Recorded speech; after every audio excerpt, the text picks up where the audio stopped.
En ICU Medical estamos en el negocio de hacer conexiones humanas. Ayudamos a forjar conexiones humanas y emocionales que son un enlace vital entre pacientes y profesionales de la salud, que mejoran la experiencia clínica y son la esencia de un cuidado de calidad excepcional. Conectamos pacientes y profesionales de la salud a través de dispositivos que salvan y mejoran vidas. Conectamos innovación con empatía, empatía con tecnología y tecnología con cuidado. Conectamos respuestas con preguntas, resultados con ideas y soluciones con problemas. Conectamos entrega y promesa, atención y salud.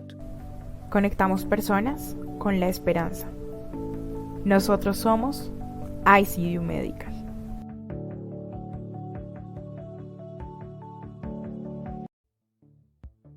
En ICU Medical estamos en el negocio de hacer conexiones humanas. Ayudamos a forjar conexiones humanas y emocionales que son un enlace vital entre pacientes y profesionales de la salud, que mejoran la experiencia clínica y son la esencia de un cuidado de calidad excepcional. Conectamos pacientes y profesionales de la salud a través de dispositivos que salvan y mejoran vidas.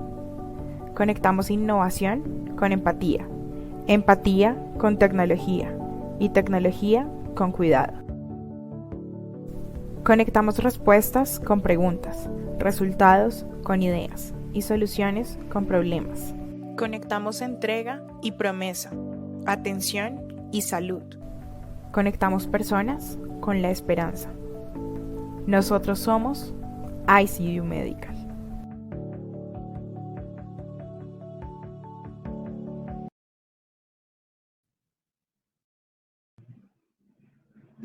Buenas tardes a todos, bienvenidos al simposio de ICU Medical. En este momento vamos a compartir la experiencia de la implementación de bombas de infusión inteligentes en la prevención de eventos adversos ligados a la administración de medicamentos.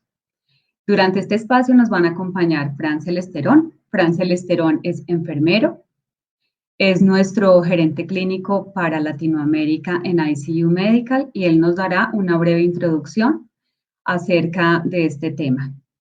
Continuaremos luego con Denis Adrián Melo, quien es nuestro disertante. Denis Adrián es enfermero también, especialista en administración. Denis Adrián actualmente se desempeña en la Fundación Valle del Lili como enfermero. Ha trabajado en el área de unidad de cuidado intensivo, tanto adulto como pediátrico. Ha sido el líder de ICU Medical Mednet, que es el software de seguridad implementado en esta institución. Denis Adrián actualmente es el coordinador asistencial de urgencias en la Fundación Valle del Lili en Cali, Colombia. Esperamos que este simposio para todas ustedes sea un aporte para continuar empoderando a enfermería en el liderazgo de la terapia IV. Le voy a dar paso entonces a continuación a Fran Celesterón. Mil gracias por asistir y mil gracias a TISPA.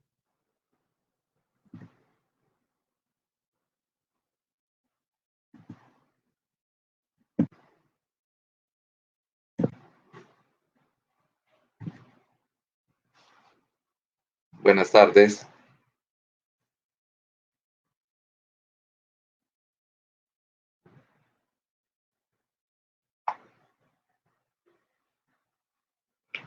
Bueno, gracias por la invitación.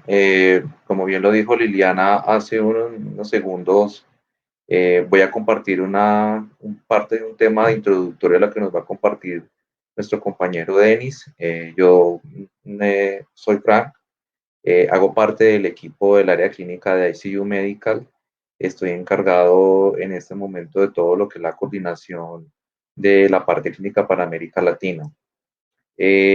Para mí, la verdad, es un placer poderlos acompañar a ustedes y les hago primero este tema de lo que represento en la compañía, porque se divide en dos fases lo que vamos a hacer. Denis, nuestro enfermero que es de la institución, va a compartir una experiencia, pero lo que les voy a compartir yo es evidencia, o sea, que es la combinación entre evidencia y experiencia. Entonces, todo lo que está apareciendo acá no es un conocimiento propio de ICU, es un conocimiento que traemos de entidades, como lo vamos a ver durante el desarrollo de esta parte introductora.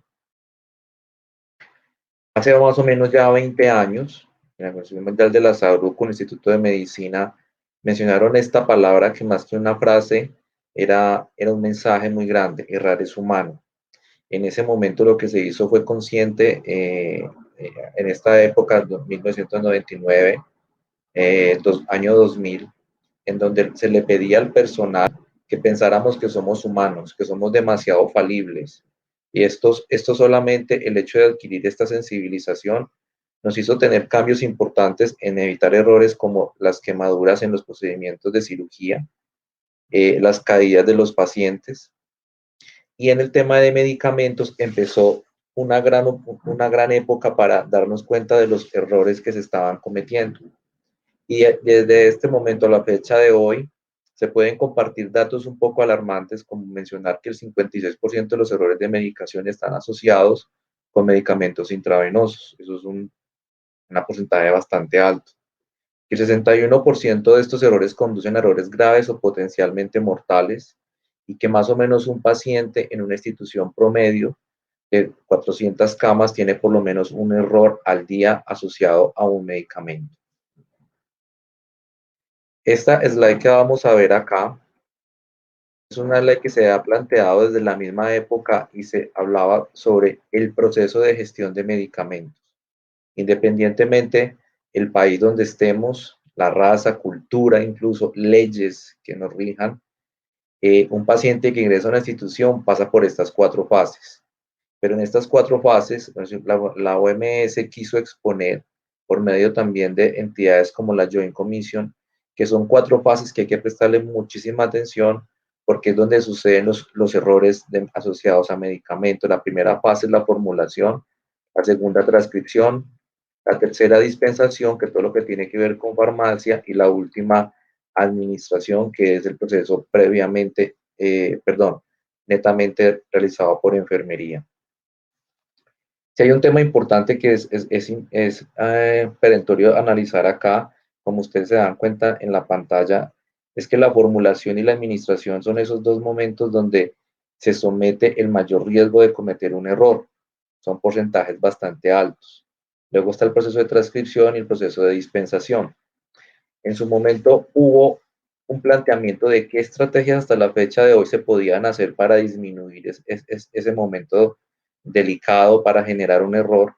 Y primero se toma el de formulación, y pues digamos que el porcentaje es bastante prometedor, porque se intentó casi se llega a un 50% de toda la población del momento de error. Y esto se genera con el advenimiento del software, que es conocido en las siglas en inglés con CPOE, que son entradas de órdenes médicas preestablecidas. Es importante aclarar aquí para toda la audiencia, esto no tiene que ver con la historia clínica electrónica. Una cosa es la historia clínica electrónica y otra cosa es el desarrollo de un CPOE. ¿Por qué es importante diferenciar esto? Porque muchas veces las instituciones asumen que tener una historia clínica electrónica es tener una barrera de seguridad, y está demostrado que no es así. Las órdenes médicas preestablecidas lo que busca es que cuando el médico empieza una formulación, voy a poner un ejemplo: paciente de 10 kilos, de tantos años, ya está hablando de una población pediátrica con un diagnóstico de sepsis por gas negativo o sepsis presuntiva, ya generó un diagnóstico. Entonces esto lo va induciendo a generar un panel de antibióticos, y cuando ingresa a formular, por ejemplo, un antibiótico de amplio espectro, lo que va a hacer la historia es conducirlo a cuál es la dosis máxima administrada. Luego llegó el proceso de transcripción. No me voy a detener mucho en esta parte porque esto es un proceso que también se ha venido absorbiendo por el proceso de la formulación. Esto sí va muy ligado al desarrollo de historia clínica electrónica.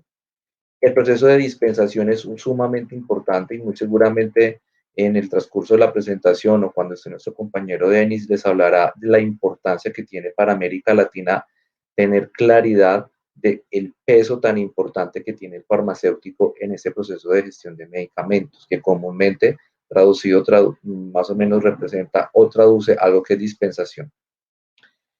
Por último está la administración, y en la administración solamente se ha logrado disminuir un poco menos o más o menos un 2%. Es un resultado muy bajo, y esto se debe a muchas cosas. Una de ellas es porque el proceso de formulación muchas veces es quien lo hace es el médico, pero el médico también termina fungiendo o impactando otros procesos que no son de su competencia, como es el proceso de dispensación y el proceso de administración.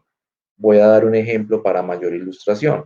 Cuando un médico ordena la dosis de un medicamento y dice cómo preparar o cómo diluir y cómo administrar, está incurriendo en algo que no es de su injerencia y está demostrado en la literatura que esto empieza a generar errores porque claramente no es una profesión que tenga que estar preparada para un proceso de dispensación y mucho menos para un proceso de administración. Es muy importante aclarar que la población médica no es la culpable 100% de esto, porque necesariamente nos hemos dado cuenta que muchas veces en el proceso de administración es el mismo profesional de enfermería quien le pide al médico que por favor le aclare cómo quiere que se le diluya o en cuánto se diluye, por ejemplo, en el caso de pediatría, o expresiones que uno escucha, por favor, concentren más los medicamentos porque tenemos que bajarle los líquidos a este tipo de pacientes, un paciente con una sobrecarga líquida, un paciente renal, etcétera, etcétera. Ese tipo de expresiones son expresiones que, perdón, que indican claramente que hay un proceso allí no tan bien realizado, porque repito, son áreas que se ponen a hacer otras actividades dentro de un margen que no le corresponde a ellos.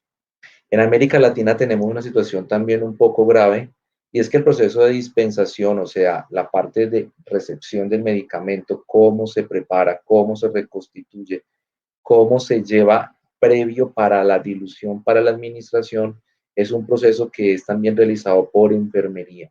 Nosotros, y no es que ninguna universidad de América Latina tenga una falencia en esto, sino que nosotros no somos los llamados a conocer esto de la manera expedita como debería de ser, porque para eso hay una formación y hay una profesión que es los químicos farmacéuticos.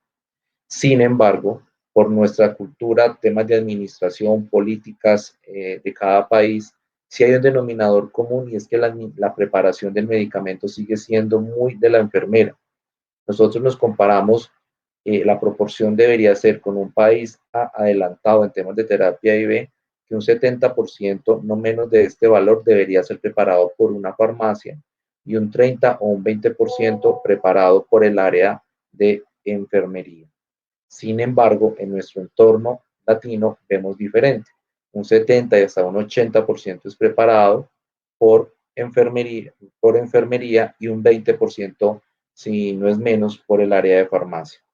Hace unos días estábamos haciendo una asesoría a una institución en Colombia y un farmacéutico me decía que ellos sí estaban con los indicadores internacionales, que ellos sí preparaban cerca de un 60 y un 70% de los medicamentos que eran administrados a los pacientes. Pero en esa misma charla pasó algo interesante, y es que la enfermera le aclaraba a él que si bien los medicamentos llegaban previamente reconstituidos, ellos le hacían una dilución de acuerdo al protocolo o guía de medicamentos del servicio. Entonces, todo ese proceso que se estaba hablando, pues claramente no se estaba cumpliendo. Les quiero mostrar esta slide. Esta slide, como lo alcanzan a ver en la bibliografía, es una slide propuesta por el Instituto de Prácticas Seguras de Administración de Medicamentos, que es la ISMP. La ISMP es un referente muy importante en el tema de seguridad de medicamentos y adicional va muy ligado con el tema de dispositivos y de software. Ha sacado un planteamiento muy importante que se debe seguir al pie de la letra para la construcción de una CDL. ¿Qué significa CDL?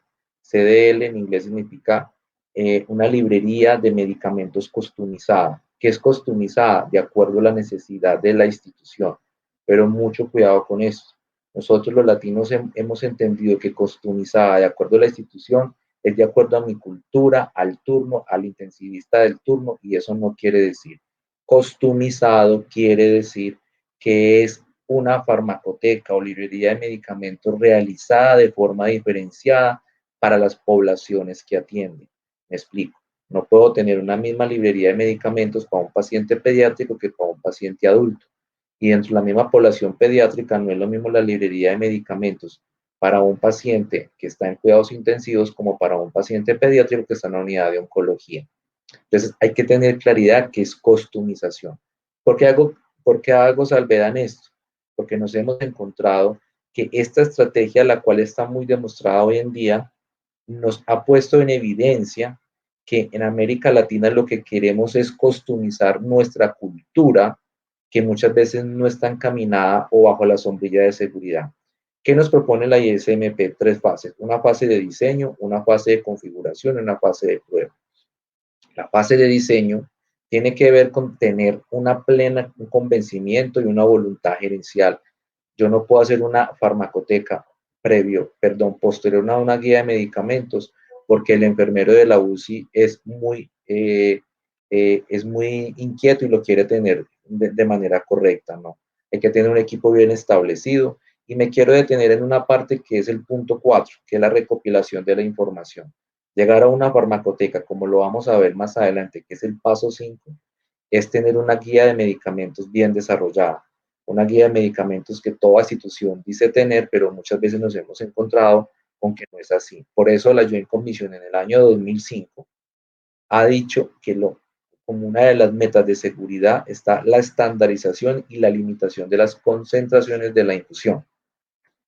¿Qué evidencia existe para esto? Nosotros no conocemos ningún hospital, y muy seguramente las personas que están aquí presentes sabrán de que no hay una institución que no diga que tenga una guía. Lo importante es saber qué evidencia tiene esa guía de cómo se construye.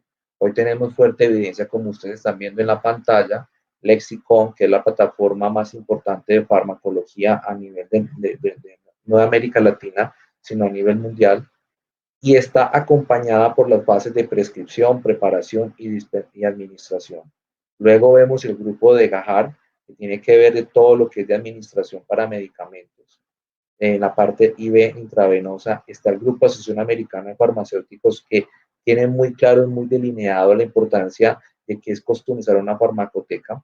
La ISMP, que ya les hablé hace un momento, y les quiero compartir 2 puntos importantes, y es cómo es la parte de preparación del medicamento que a nosotros como enfermeros, dadas las condiciones culturales y administrativas, tenemos que aprender a preparar.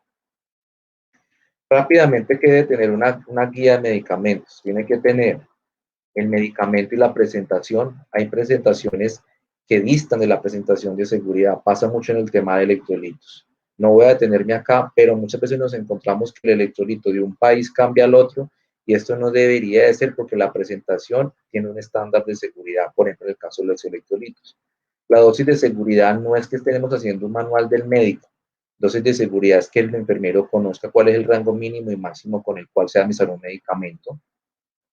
La vía y forma de administración. Hemos encontrado guías de medicamentos que mezclan intramuscular, intravenoso. Una cosa es intramuscular, otra cosa es intravenosa. Debe quedar muy claro con qué dispositivo se va a dar, si es por bomba de infusión o por equipo de gravedad.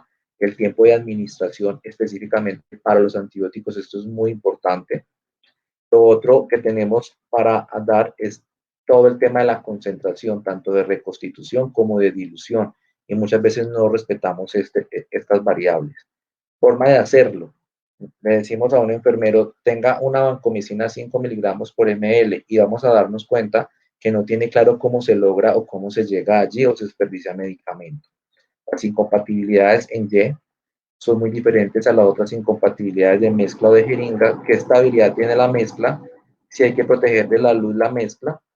Y por último, las observaciones. Quiero mostrarles algo, y con esto quiero terminar, y es que las bombas de infusión hasta el año 2001 eran manejadas en mililitro hora. Del 2001 hasta la fecha hubo un cambio gigante, y se hablaron de las tecnologías inteligentes. Esto partió la historia en dos, porque hubo la primera evidencia donde una bomba de infusión interceptó un error con un anticuerpo monoclonal. Desde allí a la fecha de hoy se han reconocido que estos tipos de dispositivos tienen una participación sumamente importante en la prevención de errores asociados a la manipulación del medicamento o cómo se programa la bomba de infusión.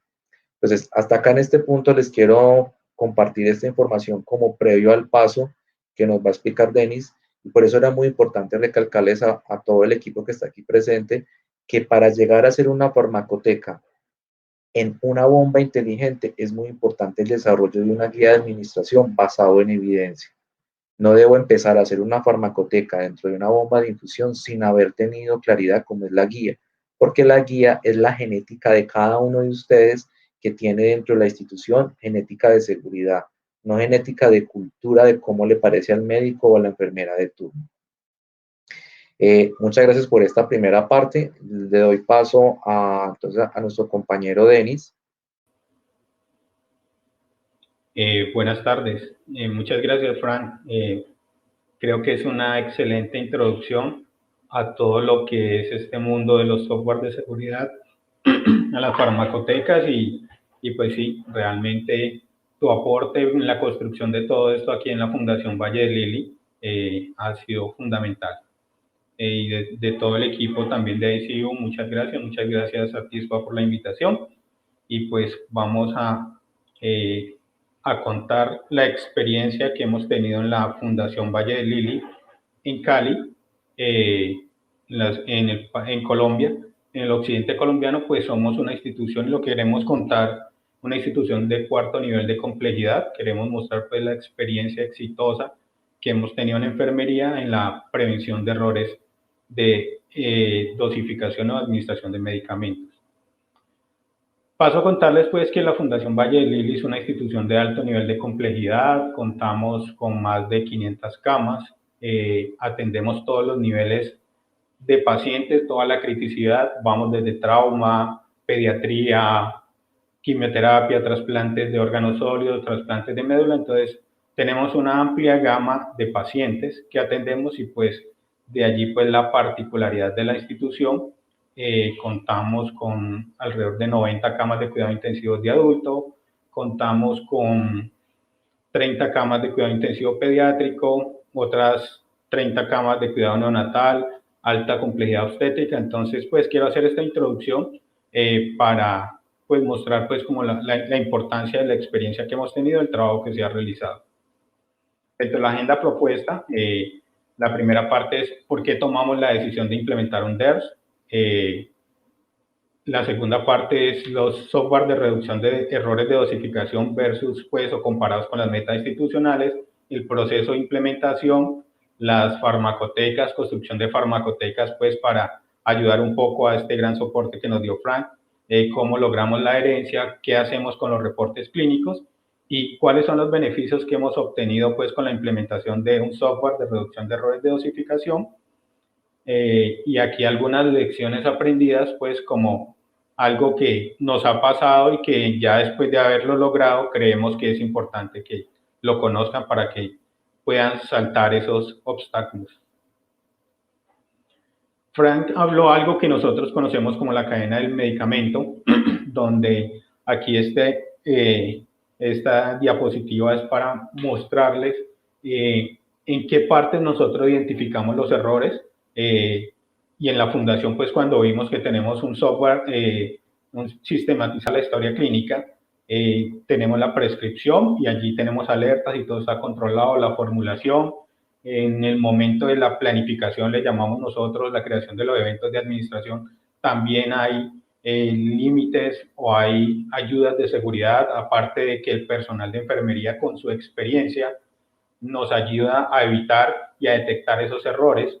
Tenemos también químicos farmacéuticos en la institución, hay un químico asignado por determinado número de áreas con experiencia en el área que revisa las prescripciones médicas para también identificar errores, pero en todo esto tenemos pues ayuda para evitar esos errores de formulación. Lo que pensamos en su momento es, bueno, ¿y qué vamos a hacer para el momento de la administración del medicamento? En donde la enfermera o el personal de enfermería se ve frente a una bomba de infusión con un medicamento y un paciente y la duda siempre es quién nos va a ayudar para que no se equivoque. Entonces contamos con dispositivos móviles de administración y bombas de infusión inteligentes. Venimos trabajando pues con ICU Medical desde, yo creo que antes del 2015 y desde que ese proceso empezó, ahora tenemos las Plum A+ y tenemos la Plum 360. Estas dos bombas de infusión pues que tienen una capacidad en cuanto a farmacotecas. La primera, la Plum A, tiene 18 áreas clínicas, 150 medicamentos, una buena capacidad de líneas de medicamentos 2300 y la PLUM 360, que es la que más nos ayuda ahora por la complejidad y la cantidad de medicamentos que tenemos, donde tenemos 40 áreas clínicas y 400 medicamentos por área clínica. ¿Qué es MedNet? Pues MedNet es una plataforma de gestión de medicamentos intravenosos que se integra con nuestros sistemas, y es lo que queremos, procurando una mejora en la seguridad de la atención o la administración de medicamentos para mejorar los resultados que veníamos teniendo pues en la administración. La fundación pues pensó en el momento de implementar MedNet en hacer infusiones más seguras, en reducir esos errores de medicación que como toda institución los tenemos, en conocer nuestras prácticas clínicas, nuestras prácticas de administración intravenosa, entonces saber lo que hacíamos, mejorar la seguridad y calidad en la atención, pues todo esto nos contribuye a que si no tenemos errores en la administración, pues lógicamente vamos a tener una administración y una atención mucho más segura a nuestros pacientes.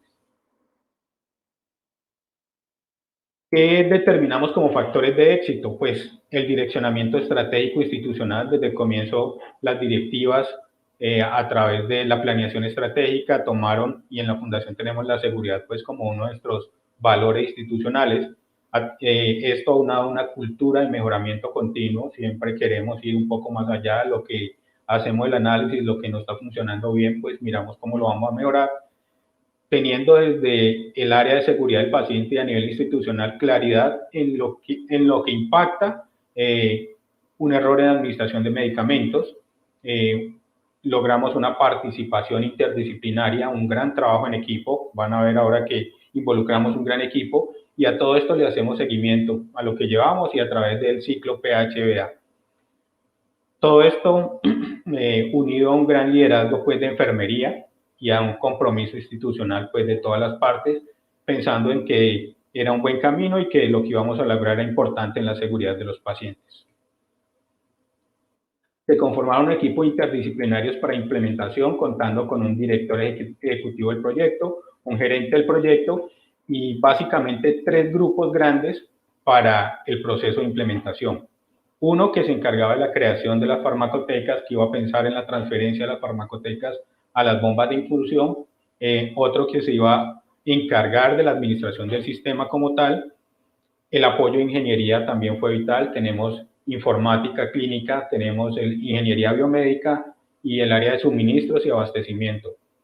Y aquí un equipo clínico como tal, que incluye el personal de enfermería del área clínica que vamos a implementar. Un área clínica pues es un área de la institución donde tenemos los pacientes con unas condiciones particulares, ya sea por criticidad o en el caso de los niños pues por edad. Farmacia clínica, y aquí es importantísimo la farmacia clínica en la institución. En enfermería siempre pensamos de que pues conocemos mucho de medicamentos, pero aparecieron los químicos farmacéuticos y es de gran apoyo para nuestra labor, por aquello que tiene que ver con estabilidades, con concentraciones, para aquello de compatibilidades. Entonces, farmacia clínica está involucradísima en este proceso. Siempre el grupo médico, porque ellos son los que nos dicen cuáles son nuestros protocolos o las guías médicas que vamos a utilizar, cuáles son los medicamentos y cuáles son los rangos de dosificación. Y en este caso, un líder de enfermería, que era el que integraba todo este equipo para poder que todos nos articuláramos hacia un mismo camino. Después en el camino notamos que necesitamos un grupo de personas que nos ayudaran a jalonar el proceso en la institución. Entonces allí aparecieron los superusuarios. Los superusuarios son enfermeros, auxiliares de enfermería de cada área que se involucran en el proyecto, en la construcción de las farmacotecas, que nos ayudan a divulgarlas, están continuamente monitoreando la adherencia, retroalimentando para la logística de las actualizaciones.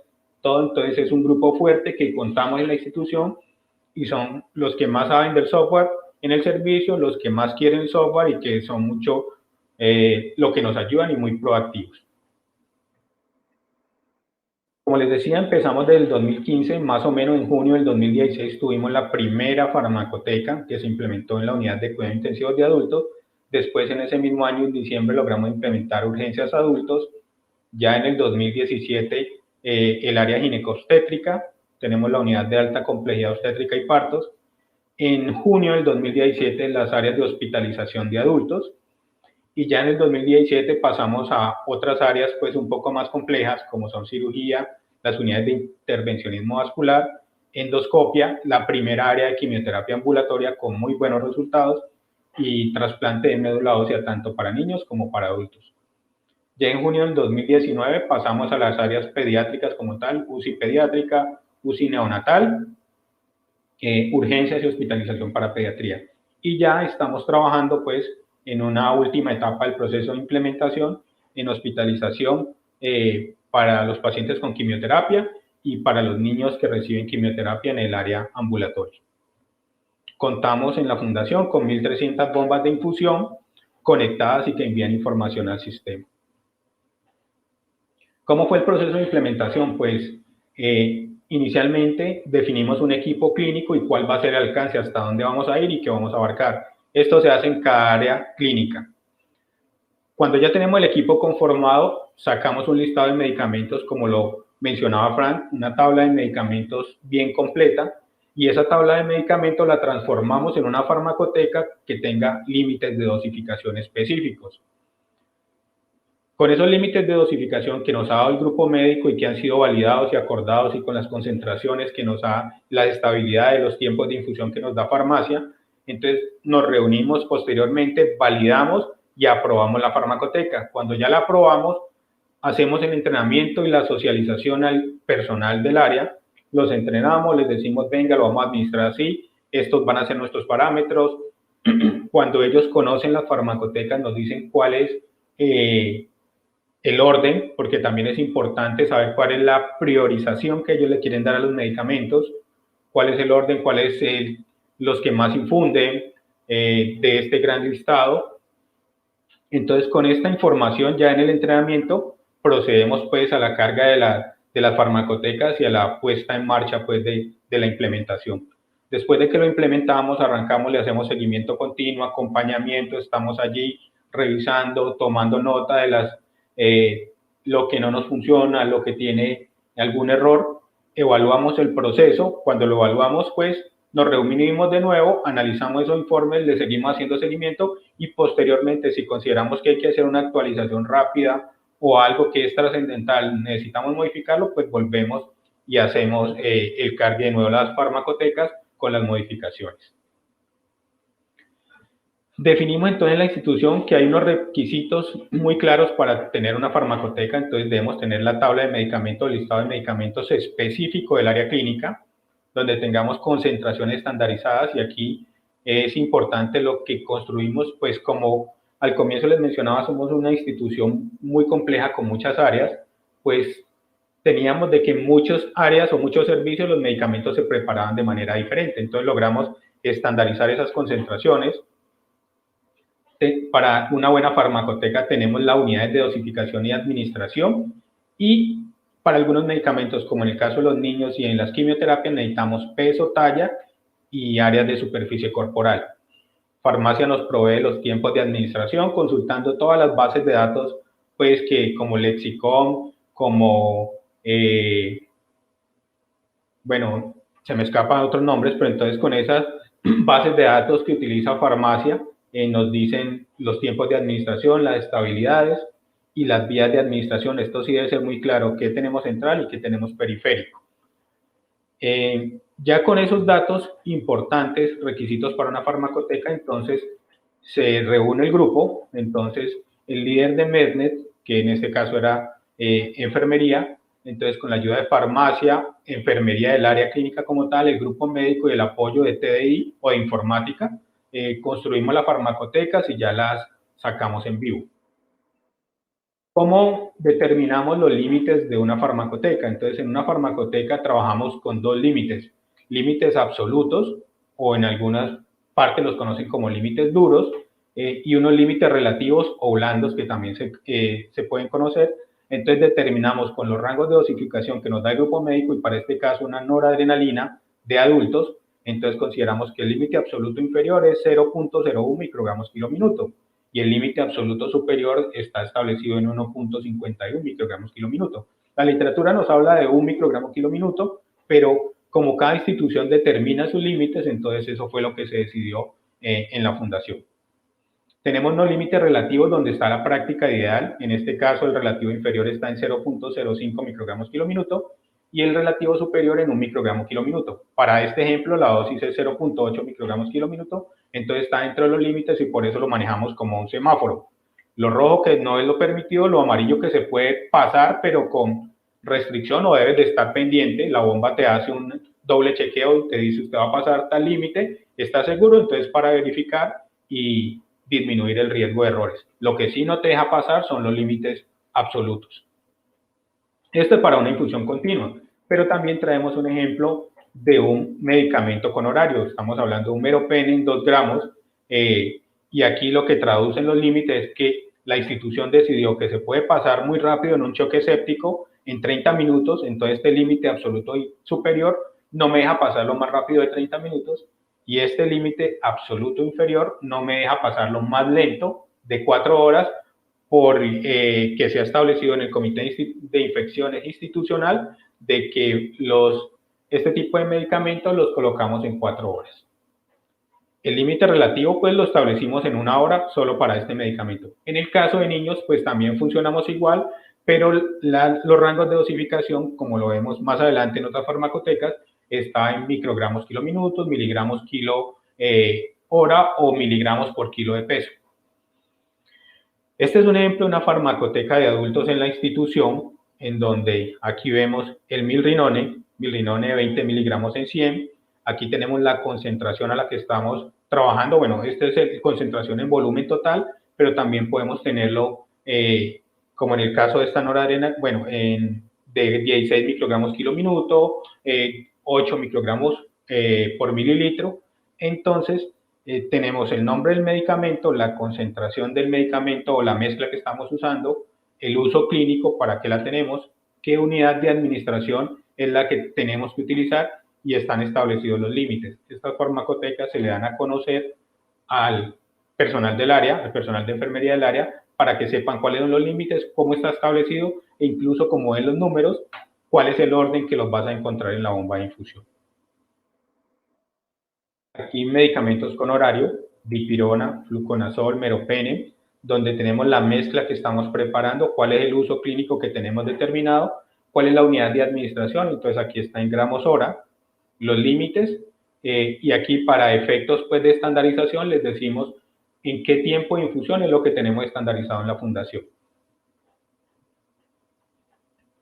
También en las farmacotecas es importante tener los líquidos que administramos a los pacientes. Entonces tenemos solución salina, Harman, líquidos dextrosados, líquidos medisotónicos, mezclas de potasio, de fosfato de potasio, de la misma manera. ¿Cómo están preparados? ¿Cuál es el uso clínico? Y aquí los límites de administración. En una farmacoteca pediátrica, entonces lo que les decía, lo tenemos estandarizado por concentraciones de la mezcla, que este es el deber ser en las mezclas de adultos, y allá es donde queremos llegar, que todas nuestras mezclas estén estandarizadas por concentraciones. Entonces aquí tenemos una adrenalina, que la mezcla se prepara 0.5 miligramos en 50 mililitros y la concentración es 10 microgramos por mililitro. Lo mismo el uso clínico y cuáles son los rangos de dosificación que utilizamos. Los otros ejemplos de medicamentos, milrinone, noradrenalina, en los niños, y así lo tenemos estandarizado. Y aquí, pues, no solo las infusiones continuas como les mostraba en adultos, pues también en niños tenemos los medicamentos, ampicilina, a una concentración de 30 miligramos por cada mililitro, la unidad de administración en miligramos kilo hora, y aquí están los rangos de los límites y el tiempo de infusión, pues, para que el grupo lo conozca. También para el trabajo con niños se hizo un buen trabajo pues, con la ayuda de farmacia. Logramos una tabla en la cual calculamos las mezclas. Para los niños, a diferencia de los adultos, las mezclas son diversas y dependen de su peso y de su talla para poder utilizar una mezcla. Entonces se desarrolló una tabla dinámica donde teníamos el medicamento, cuál es la concentración de la mezcla, cuál es la dosis de seguridad y que esa tabla dinámica al pedir la dosis formulada, qué dosis quiere darle el médico, qué dosis queremos mantener con el paciente, colocar su peso, él nos va a decir cuál es la velocidad de infusión que recomendamos, cuál es la mezcla que vamos a preparar. Entonces, en esta tabla para el cálculo de las infusiones pediátricas nos ayuda para que no le preparemos una mezcla muy diluida a un niño o una mezcla muy concentrada. Entonces, de esa manera, pues también jugamos con el volumen. ¿Qué hicimos para mejorar las adherencias? Entonces, para mejorar las adherencias, pues, era una política institucional la administración segura de medicamentos, entonces toda la institución lo asumió. Logramos que a cada área que íbamos decirles, venga, estos son los errores que tenemos en la administración de medicamentos y con el software vamos a tener una mayor seguridad en la administración, entonces los convencimos de que era por seguridad del paciente. Siempre los acompañamos, siempre cada que vamos a implementar, implementamos y continuamos yendo, seguimos activamente con las áreas participando en el proceso. Y aquí es fundamental involucrar a los líderes del área, no solo enfermería, no solo farmacia, sino el grupo médico, que se convenzan de que es un proyecto y es un software por seguridad, entonces que nos va a ayudar a disminuir los errores en la administración. Como les decía, también fue una buena estrategia hacer las farmacotecas funcionales. No solo son farmacotecas en orden alfabético, sino miramos cuáles son los medicamentos que más usamos, los más frecuentes. El software después nos permitía mirar y hacer esos cálculos, saber cuáles son los que más usamos, cuáles deben de ir primero, para que en la pantalla que nos muestra una cantidad de medicamentos por pantalla o por página, entonces de esa manera le hacemos más fácil el trabajo y con eso logramos una mejor adherencia. Como les decía, la participación médica es fundamental. Cuando ellos nos dan sus rangos de dosificación, incluso ellos han aprendido a utilizar las bombas de infusión y entonces saben que no nos vamos a pasar los límites y que no vamos a tener errores. Y siempre que logramos implementar algún área, volvíamos y les mostrábamos los resultados de todas las áreas para compararnos, y así pues esto nos obliga a retarnos continuamente y a mejorar las prácticas. Y pues a través de establecer planes de mejora continua. El software nos genera muchos reportes que hemos ido aprendiendo a utilizar, desde informes en línea, donde ingreso y veo la programación, cómo están nuestras bombas de infusión programadas, qué es lo que estamos infundiendo, en qué estado están. El primero que utilizamos fue el resumen de infusiones, donde evaluamos continuamente la adherencia, qué tanto estamos usando el software, qué tanta adherencia de cada 100 programaciones que hacemos, cuántas la estamos haciendo utilizando el software. Obviamente por cada área clínica hay diferentes adherencias, entonces con esto los medimos. Los medicamentos infundidos, podemos ver otra serie de informes, como incluso en qué horas del día hay más alertas o en qué horas del día tenemos menos adherencia. Podemos hasta ubicar las bombas, saber dónde está, si se nos embolató, a través del localizador de instrumentos, a través de los access points, él me dice cerca o a dónde la puedo encontrar. Y con las alertas también me muestra el detalle o incluso resúmenes de varianza de cuando iba a pasar un límite, qué tan grave iba a ser el error en porcentaje y en proporción, pues 100%, una dosis 100 veces más alta de lo indicado. Entonces esto también nos sirve para sensibilizar al equipo, decirle, venga, si cuando usted iba a colocar este medicamento, iba a ser una dosis tantas veces más alta de lo formulado. Aquí les comparto algo de los resultados.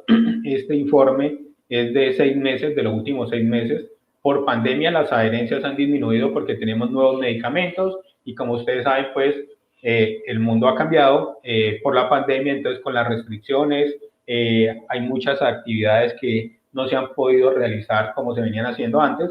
Habíamos logrado en la institución una adherencia del 84% de manera general con las 1.300 bombas, y aquí quería mostrarles que para 6 meses hicimos 1.221.000 programaciones de líquidos y medicamentos y que con límite hicimos alrededor de 972.000 programaciones.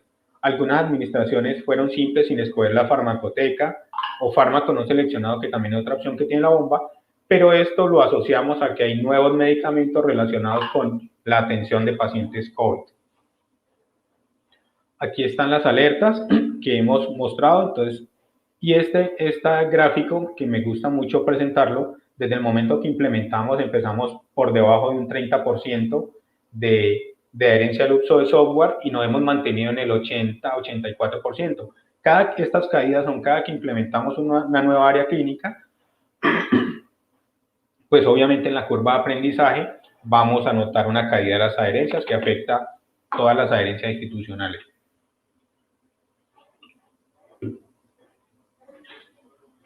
Este informe es de una de las unidades de cuidado intensivo con una adherencia del 91.5%. Este es de trasplante de médula de adultos con 93.6%. Aquí también dentro de los informes nos sirve para medir cuáles son los medicamentos que más administramos y cuáles son los errores que más hemos tenido. Este nos sirve para comparar con los medicamentos de alto riesgo mencionados en la literatura. Entonces también lo analizamos así. Nos hemos puesto como meta en la adherencia 95% de acuerdo a las guías o los estándares de la ISIMP. Entonces es lo que queremos. Tenemos áreas con adherencia superior al 95% y también tenemos otras áreas en las que estamos aprendiendo y estamos en la curva de aprendizaje. Con estos reportes pues hacemos visibles nuestras prácticas de administración, conocemos los medicamentos más administrados, los medicamentos que más alerta nos generan, para hacer los planes de acción, capacitaciones, de pronto mirar si es que no tenemos claro el protocolo. Entonces esto nos ha servido muchísimo, estos informes, para mejorar nuestras prácticas en la institución.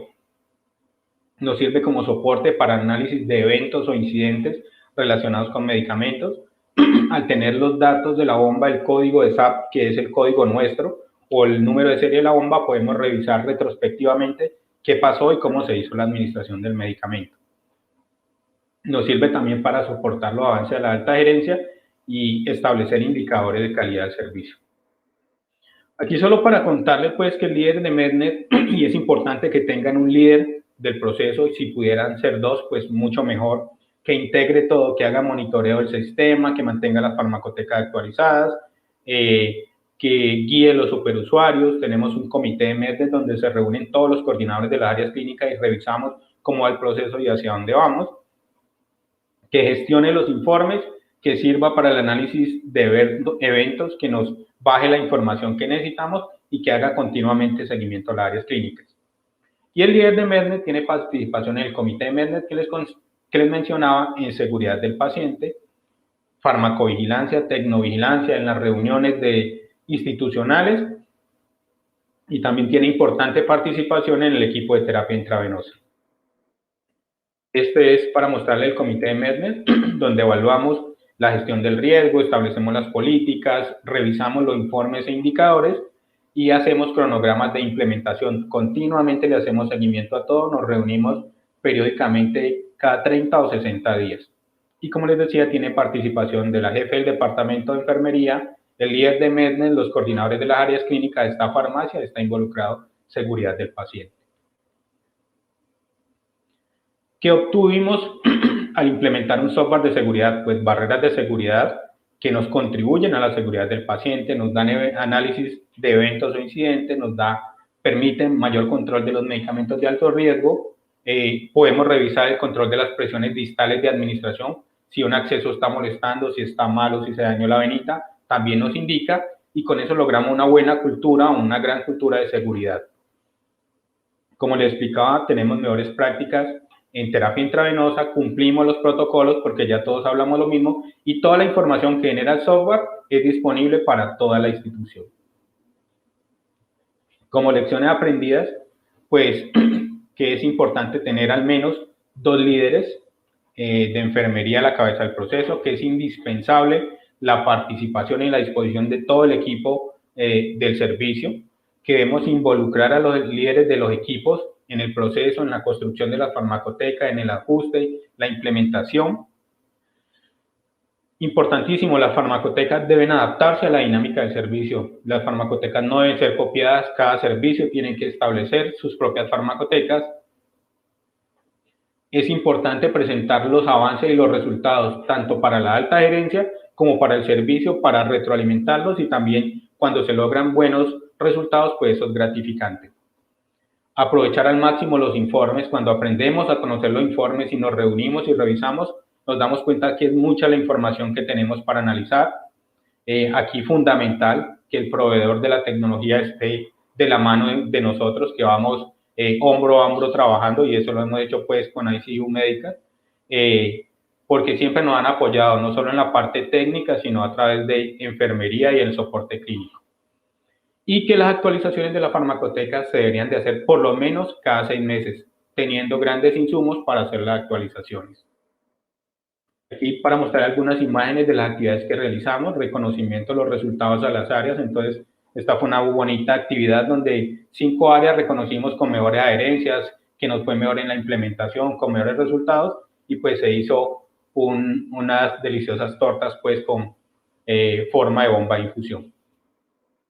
Los talleres con los superusuarios siempre nos estamos reuniendo para mostrarles, alinearlos, calibrarles y pues mostrar de que ellos son importantes para el proceso. Y también hemos hecho talleres de reportes con los coordinadores de las áreas. Entonces, para que ellos vean la importancia clínica que tienen estos reportes y que también llevarlos a que ellos utilicen la información generada por el sistema. Bueno, ¿cuál es el futuro? En la institución estamos pensando en la interoperabilidad. ¿Qué llevamos? Pues lo que queremos es que logremos escanear la identificación del paciente, escanear el medicamento, escanear el canal de la bomba con un dispositivo móvil y que simplemente podamos verificar la programación e iniciarlo. Cuando lo iniciamos se haga una autodocumentación en el sistema SAP que tenemos y que quede registrado en la historia clínica de la administración, que quede cargado a la cuenta e incluso quede en el balance de líquidos pues, del paciente y así logramos disminuir el riesgo para la administración. Todo está totalmente trazado y para efectos de la facturación, pues también todo está facturado. Finalmente, para terminar, entonces las conclusiones, la administración de líquidos y medicamentos vía intravenosa utilizando bombas de infusión inteligentes que cuenten con DERS contribuyen a la seguridad del paciente y disminuyen los costos potenciales derivados de la atención en salud. La conformación de un equipo multidisciplinario indispensable para la implementación de un DERS en una institución de alto nivel de complejidad. Las farmacotecas deben ser dinámicas, ajustadas a las necesidades de cada área clínica.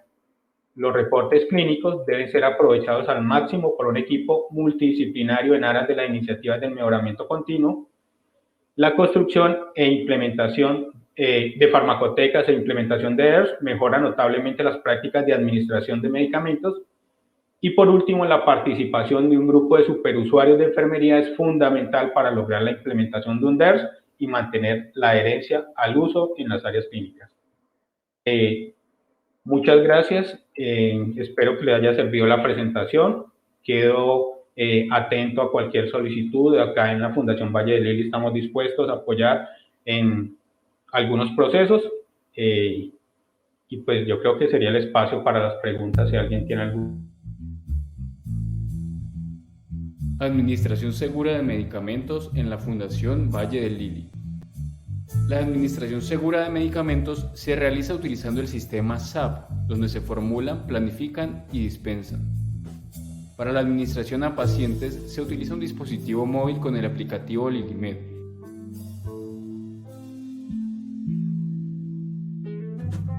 Y para los preparados de uso intravenoso se dispone de bombas de infusión inteligentes.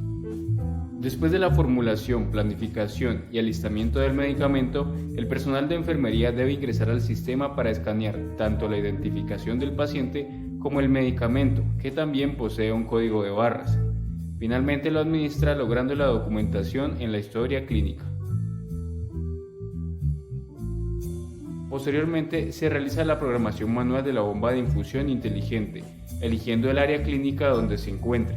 El canal de la bomba, por donde se administrará el medicamento seleccionado de la farmacoteca específica, se debe programar en cuanto a velocidad, volumen a infundir y tiempo de administración.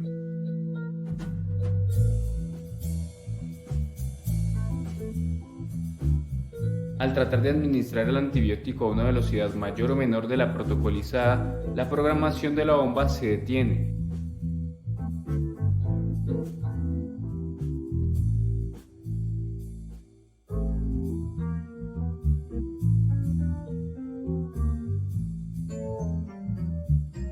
Emite una alarma e indica el límite máximo de dosificación permitido, informando el evento y solicitando la corrección. Entonces verificamos la programación e iniciamos la infusión.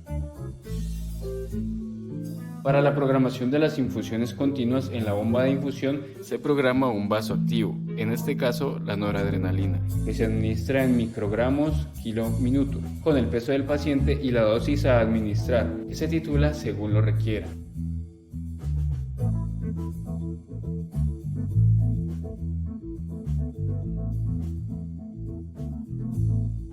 Al administrar una dosis no permitida al paciente, la programación se detiene, emite una alarma e indica el límite máximo de dosificación permitido, siendo necesario corregir la dosis y se documenta así una alerta. Nuevamente verificamos la programación e iniciamos la infusión. De esta manera, garantizamos una administración más segura de líquidos y medicamentos a nuestros pacientes en la Fundación Valle de Lili.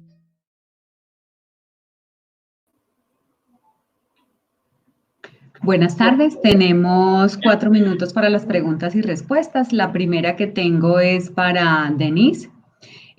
Buenas tardes, ¿cómo se hace el control de las bombas en cuanto a su programación, al registro de alertas y la ubicación, Denise?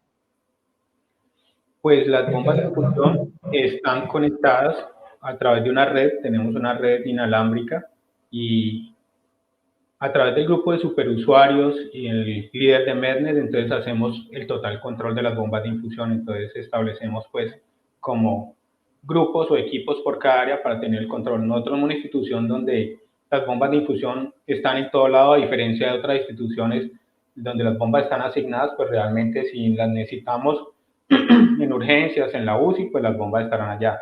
Pero lo que hacemos pues para dar la seguridad de que cada uno escoge su área clínica. La bomba tiene todas las áreas clínicas, entonces puede servir literalmente en cualquier área de la institución.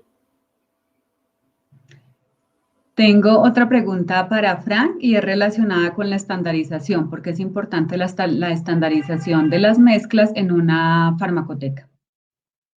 Gracias, Lili. Mire, la estandarización es demasiado importante porque cuando hablamos de procesos como los que nos compartió Denis, tener unas mezclas que apuntan a una misma dosis, pero diferentes formas de preparación, eso apunta mucho más a cometer errores. Entonces, muchas veces pasa en las unidades que tenemos medicamentos de diferentes mezclas para dar una misma dosis. Y pregunta uno, ¿por qué tantas mezclas? Es porque es la mezcla del doctor Denis, es la mezcla de la doctora Liliana, o es inclusive la mezcla que le gusta preparar a los enfermeros para no hacer cambios tan frecuentes, etcétera, etcétera. Entonces, lo que habla la Joint Commission, que les mencionaba en la presentación, la importancia de estandarizar concentraciones es porque eso hace que haya menos programación de bombas de infusión y menos probabilidades de error a la preparación de una mezcla. Gracias, Fran. En aras del tiempo, la otra pregunta es para Denis. Denis, ¿cómo viste la experiencia de acordar los límites de dosis, sabiendo que los médicos fácilmente son dados a hacer terapias individualizadas, que podrían llevar obviamente a errores en la administración? Entonces, ¿cómo lograste esto? Gracias, Liliana. Aquí es fundamental que el equipo se convenza de que es por seguridad. Cuando partimos de esa premisa de la seguridad e involucramos a los jefes médicos del área, entonces con el direccionamiento estratégico se sabe que hay que lograrlo. Y los médicos logramos alinearlos y como el límite está establecido en la bomba, pues no pasamos el límite. Entonces eso da herramientas a enfermería para decirle, venga doctor, estamos pasando los límites y allí el medicamento o es tóxico o no funciona, entonces no tiene caso que lo hagamos. Ya cuando en situaciones extremas hay que hacerlo, pues se hace con fármaco no seleccionado, caso como tal, una situación de choque y que necesitemos mejorar la presión rápidamente, entonces se hace por un fármaco no seleccionado o una administración simple, pero retornamos rápidamente a la condición ideal. Pero sí es fundamental que ellos se convenzan e involucrarlos en el proceso y en la construcción de las farmacotecas. Bueno, en aras del tiempo, mil gracias a todos por su participación. Gracias a TISPA por el espacio en este simposio.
En ICU Medical estamos en el negocio de hacer conexiones humanas.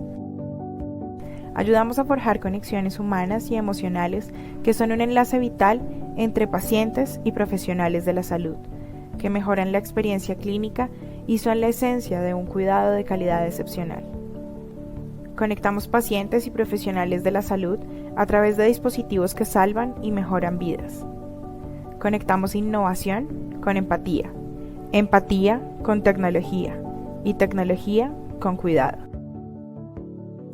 Conectamos respuestas con preguntas, resultados con ideas y soluciones con problemas. Conectamos entrega y promesa, atención y salud. Conectamos personas con la esperanza. Nosotros somos ICU Medical.